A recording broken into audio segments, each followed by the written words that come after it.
Sharq Turkistonning ziminining qonunliq egalari bo'lgan Uyg'ur xalqi ishg'ol qilingandan buyon yer osti va yer usti boyliqlari va odam kuchi boyligi bilan billa Xitoyning ekspluatatsiyasi ostida azob oqibat chekyapti. Ular oxir qolgan yerlari va ozg'ini boyliqlari bilan hayot qilish uchun tirishayotganda, rayimsiz ishg'olchilar buni ulardan tortib olmoqchi bo'lyapti. Xitoy ijtimoiy aloqa tor bekatlarida tarqalgan sin ko'rinishi Xitoy hukumatining Sharq Turkistondagi kishilarning mol-mulklariga qora qo'lni uzatayotganligini isbotladi.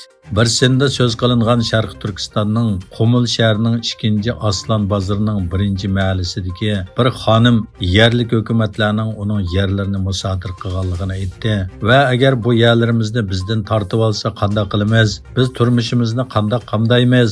Shvalimizni qanday tarbiyalaymiz? Bizning holimizdan xabar oladigan odam yo'qmi? Bizga bunday zulm qilishning o'rniga bizni etib o'ltirgan bo'lsa yaxshi bo'ladi. Agar bizni turmaga tashlab yoki bizni o'ltirayotgan bo'lsang yaxshi bo'lmamdi deb shikoyat qilgan.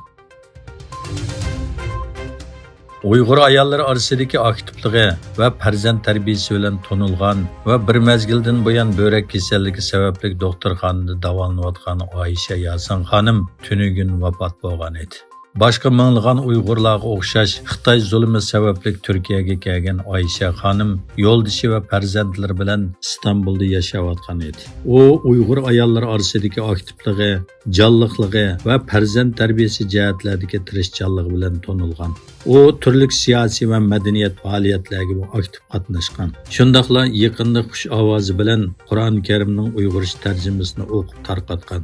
Mərhumning meyit namozi bugun İstanbul Safakoydagi Fatih jamasida o'qilib, orqadan Silveri rayonidagi Go'mishkaya mozorligiga dafn qilindi. Xitoy shirkatlarining Rossiyadan Uyg'ur diyori orqali mis simlarini import qilayotganligi, bu shirkatlar G'arbning jazosi va tamojna bejidan qochish uchun bu mis simlarni Uyg'ur diyorida buzib tashlandiq, to'mir tasakka aylantirayotganligi ilgari surilmoqda. Reuters agentligining 15 aprel bergan bu vaqtdagi maxsus xabarda oshkorlanishicha, voqeadan xabardor uchur manbasi Rossiya mis ishlab chiqarish shirkati RSS bilan Xitoy shirkatlarining vositachilar orqali yangi ishlab chiqarilgan mis simlarini Uyg'ur diyoriga kirgizib, buzib tashlandiq to'mir tasakdan farqsiz holga keltirayotganligi bildirilgan. Egilinishçe Avrupa İttifaqı Xitoyning to'qliq mashina sanoatiga adil bo'lmagan yordam berish ayblashlarni tekshirayotgan bir paytda e'lon qilingan dokladda Xitoyning avtomobil shirkati BYDning yerlik batareya ishlab chiqaruvchilarga berilgan yordam va uning mashinasini sotib oluvchilarga beriladigan e'tibordan naf olganligi o'tirg'a qo'yildi. Germaniya Kiril Dunyo iqtisod tadqiqot o'rnining aytishicha, Xitoyning oldingi qatorda turadigan to'qliq mashina ishlab chiqaruvchilarga qilingan yordam 2020 yildagi 220 million yevrodan 2 milliard 100 million yevroga o'rlagan. Yana bir tarafdan Xitoyda rasmiy ziyorati bo'layotgan Germaniya bosh ministri Olaf Scholz Beijingni to'qliq mashina sanoatiga to'kma qilib setish va ishlab chiqarishdan eshib ketishini ogohlantirdi.